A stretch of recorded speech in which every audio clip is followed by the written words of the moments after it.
Assalamualaikum warahmatullahi wabarakatuh. Salam sukses para petani Indonesia dan tentunya buat Anda para pebisnis pertanian Indonesia. Kabar baik buat kita semua, PT Global Trend Indonesia sangat luar biasa sekali, selalu memperhatikan perkembangan pertanian yang ada di Indonesia. Sebagaimana kita ketahui, sudah sangat lama sekali, berpuluh-puluh tahun, para petani kita untuk mendapatkan produksi yang sangat luar biasa, senantiasa menggunakan pupuk-pupuk yang berbahan kimia. Tidak salah memang, karena saat itu hanya itu yang ada dan memang terbukti bahwa pupuk tersebut benar-benar memberikan produksi yang sangat baik.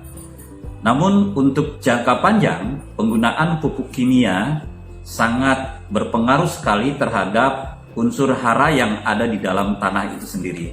Kenapa? Karena unsur hara yang ada di dalam tanah itu sendiri semakin lama akan terlapisi dengan pupuk-pupuk kimia tersebut, sehingga sulit sekali tanaman mengurai, mampu mengurai, sehingga pertumbuhan kedepannya tentunya akan sangat berpengaruh sekali. Para petani Indonesia, sebagaimana kita pahami bahwa kebutuhan tanaman itu diantaranya adalah udara, kemudian air, kemudian sinar matahari, dan tentunya ada unsur hara di dalamnya, dan yang sangat penting sekali yaitu makhluk hidup yang ada di dalam tanah itu sendiri. Kita tahu bahwasanya unsur hara esensial itu terdiri dari hara makro, yaitu seperti NPK yang kita ketahui, kemudian juga hara makro sekunder, di mana di dalamnya ada sulfur, kemudian magnesium dan kalium, dan tentunya ada juga unsur hara mikro. Nah, unsur hara ini tentunya sangat-sangat sekali dibutuhkan oleh tumbuhan. Sama persis ketika manusia dan tumbuhan, manusia butuh nasi, dan tumbuhan juga butuh yang namanya NPK. Kemudian manusia juga butuh sayuran, daging, kemudian buah, susu, dan lain sebagainya. Tumbuhan juga perlu yang adanya seperti kalsium, kemudian juga magnesium, kemudian natrium, dan lain sebagainya. Nah, ini adalah proses penyamaan.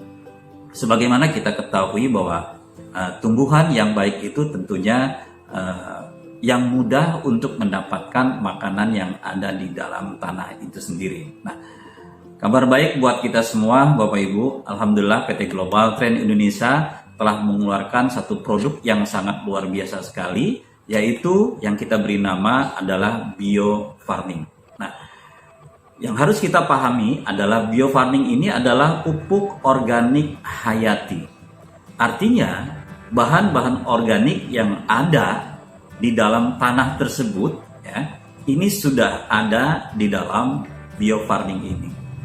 Kenapa? Karena bio farming ini diformulasi untuk proses fermentasi di dalam tanah yang berbahan baku tanaman obat dan rempah-rempah.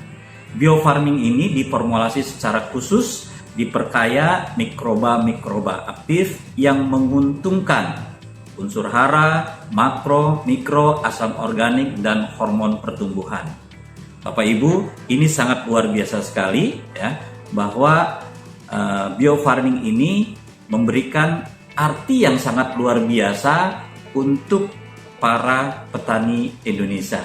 Nah, apa saja kandungan bio farming? Yang pertama adalah bio farming ini adalah sebuah formula yang berbentuk padat, mengandung berbagai macam mikroorganisme non patogen, artinya mikroorganisme yang baik, dan bahan organik berbahan dasar tanaman obat, serta rempah-rempah yang mampu merangsang kehidupan bakteri. Bio farming ini juga mengandung material organik berupa makro dan mikronutrien asam organik yang disubstitusi dengan bakteri non-patogen. Kualitas bakteri non-patogen mampu bertahan dalam kurun waktu yang sangat lama. Dan luar biasanya, biofarming ini 100% ekstra bahan organik. Diproses berdasarkan teknologi yang berwawasan lingkungan dengan prinsip zero emission concept. Ini luar biasa sekali ya, biofarming PT Global Trend Indonesia. Lalu bagaimana cara aplikasinya? Kita buka saja. Ya, biofarming ini kemasannya sangat menarik sekali. Ya, kita buka. Nah, Bapak Ibu, ini sangat luar biasa sekali. Isinya kita katakan sebagai satu tub. Nah, di dalam cover ini atau kotak ini ada brosur. Jadi Anda tinggal membuka aja bagaimana aplikasinya.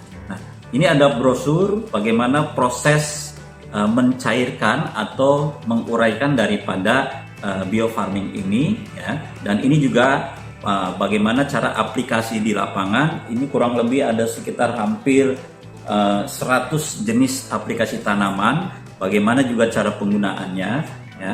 Ini sangat luar biasa sekali. Dan di sini juga ada manfaat daripada biofarming, kemudian bahan-bahannya dan juga ada literatur lainnya. Jadi biofarming ini Bapak Ibu tidak perlu khawatir karena biofarming ini sangat ramah lingkungan. Saya akan mencontohkan sedikit bagaimana penerapan atau pengurai atau aplikasi terhadap biofarming ini. Kita katakan ini adalah satu tub, Anda ambil saja, sangat luar biasa sekali ya. Kecil tapi manfaatnya luar biasa. Ini benar-benar kandungannya padat, 30 gram ya. Kalau kita cium bahan bakunya benar luar biasa, rempah-rempah. Ini adalah pupuk hayati ya, pupuk organik hayati, kemudian kita cairkan di dalam 1 liter air. 1 liter air masukkan. Kemudian sebagai makanan daripada bakteri ini, kasih aja gula merah ya, atau gula aren ya, kemudian atau gula pasir sebagai molasenya. Atau saya sarankan air yang dicampur dengan ini adalah air kelapa ditambah dengan air tebu sehingga akan semakin baik. Tapi tidak perlu khawatir, air biasa pun tidak apa-apa, masukkan aja, kasih aja gula merah atau gula pasir, ini akan sangat baik. Maka 1 liter itu menjadi biangnya. Kemudian bagaimana penerapannya? Kalau di dunia pertanian biasa digunakan dengan sprayer yang ukurannya 17-20 liter. Nah, untuk penyemprotannya 1 sprayer itu cukup dengan 1 tub induk biang ya. 1 liter itu bocorkan 1 tub, masukkan ke dalam 1 sprayer yang ukuran 17 atau 20 liter. Kemudian semprotkan sesuai dengan petunjuk yang ada di sini. Nah, kalau Anda misalkan sedikit halamannya atau mungkin arealnya, gunakan aja cukup dengan menggunakan ini ya. Ini cukup dicampur dengan 10 liter air, ini bisa memberikan sesuatu kebaikan. Nah, biofarming ini bisa digunakan untuk dunia pertanian ya, atau mungkin perkebunan ya. Bisa seperti katakanlah buah-buahan atau sayur-sayuran ya, pertanian padi atau juga tanaman tahunan, bisa juga seperti kayak karet, kemudian sawit ya. Bisa juga mohon maaf seperti katakanlah mungkin kayu jati, jabon, sengon ya, dan lain sebagainya. Dan biofarming ini juga sangat baik digunakan untuk perikanan. Bisa lele, bisa bandeng ya, bisa juga mujair dan lain sebagainya, dan juga bisa digunakan untuk peternakan di ayam ya atau di kambing sebagai pengemukannya. Ini sangat luar biasa sekali. Bagaimana cara-caranya? Sudah ada semua literaturnya di sini. Nah, Bapak Ibu semua, kita mulai bagaimana membantu para petani ya supaya bisa memberikan kebahagiaan. Dan alhamdulillah PT Global Trend Indonesia sangat peduli sekali. Dan tentunya dengan adanya biofarming ini akan sangat membantu para petani Indonesia untuk menjadi petani yang sukses. Bapak Ibu semua, tidak perlu sengkan, tidak perlu segan ya. Maka kalau ada pertanyaan atau mungkin ada sesuatu yang ingin katakanlah dikompromikan, disaringkan, pastikan Anda menghubungi kami, kontak langsung ke PT Global Trend Indonesia. Insya Allah segala permasalahan yang ada di lapangan bisa kita selesaikan bersama. Sukses buat kita semua. Dan tentunya kita berharap pertanian Indonesia menjadi makmur. Terima kasih. Assalamualaikum warahmatullahi wabarakatuh. wabarakatuh.